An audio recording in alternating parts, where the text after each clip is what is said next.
cacao au Sénégal.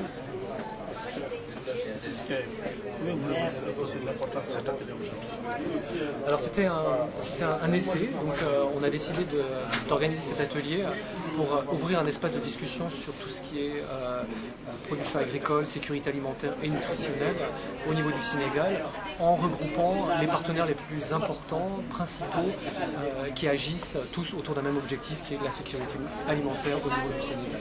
Vous avez parlé d'un concept nouveau, d'une notion nouvelle, résilience. Si je suis un peu tenté de poser la question, à savoir, qu'est-ce à dire, résilience? Alors, c'est un concept justement qui est nouveau et qui est emprunté en fait à la physique, qui est emprunté à la physique des matériaux et à la capacité de certains matériaux, une fois après avoir été déformés, à retrouver leur forme initiale.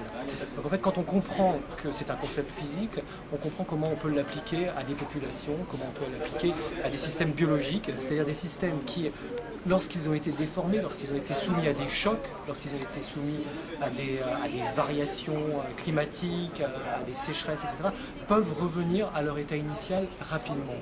Donc appliquer aux ménages, aux populations vulnérables, c'est le fait d'avoir des gens qui peuvent rapidement remonter en selle et ne pas être complètement détruits par un phénomène naturel ou par un problème physique.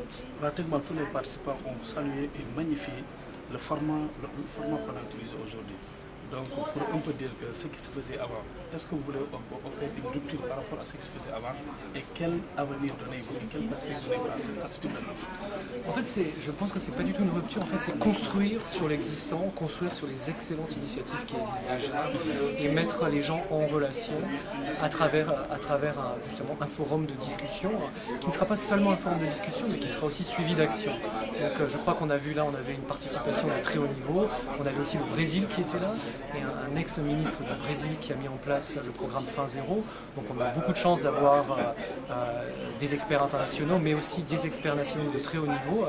Et là, on a mis les gens en relation pour leur permettre d'avancer sur l'agenda de la sécurité alimentaire. Donc pas forcément une rupture, mais plutôt une construction.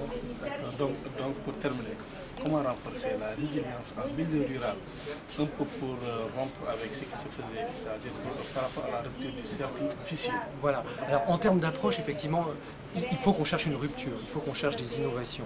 Et l'innovation qu'on peut trouver ici, c'est une innovation qui s'articule autour justement de la protection sociale, de l'agriculture et du financement. En fait, tout est là. On peut considérer que la résilience ne peut se mettre en place que si on a ces trois éléments qui sont ici. Donc l'agriculture seule ne peut pas atteindre les objectifs de la résilience et de la sécurité alimentaire. Par contre, l'agriculture associée à une politique sociale développée, ciblée sur les populations vulnérables et un accès au crédit peut permettre de sortir de ce cercle vicieux et d'aboutir à un cercle vertueux. Merci beaucoup. Comment voyez-vous la poursuite de la collaboration avec l'IPAR? Écoutez, moi j'ai été très impressionné par l'IPAR dès que je suis arrivé, je suis là depuis 2 mois. Assez rapidement j'ai rencontré l'IPAR et j'ai été séduit par l'équipe de chercheurs et le vivier intellectuel qui existait à l'IPAR. Et donc c'est ça qui m'a donné envie. J'avais déjà pensé à faire ce genre de séminaire, fenêtre sur l'agriculture, et j'ai pensé que la FAO serait bien plus forte si elle s'associait à une structure telle que l'IPAR pour gérer ce genre de forum de discussion. Merci beaucoup, M. Martin. Je ne peux pas vous remercier. Merci.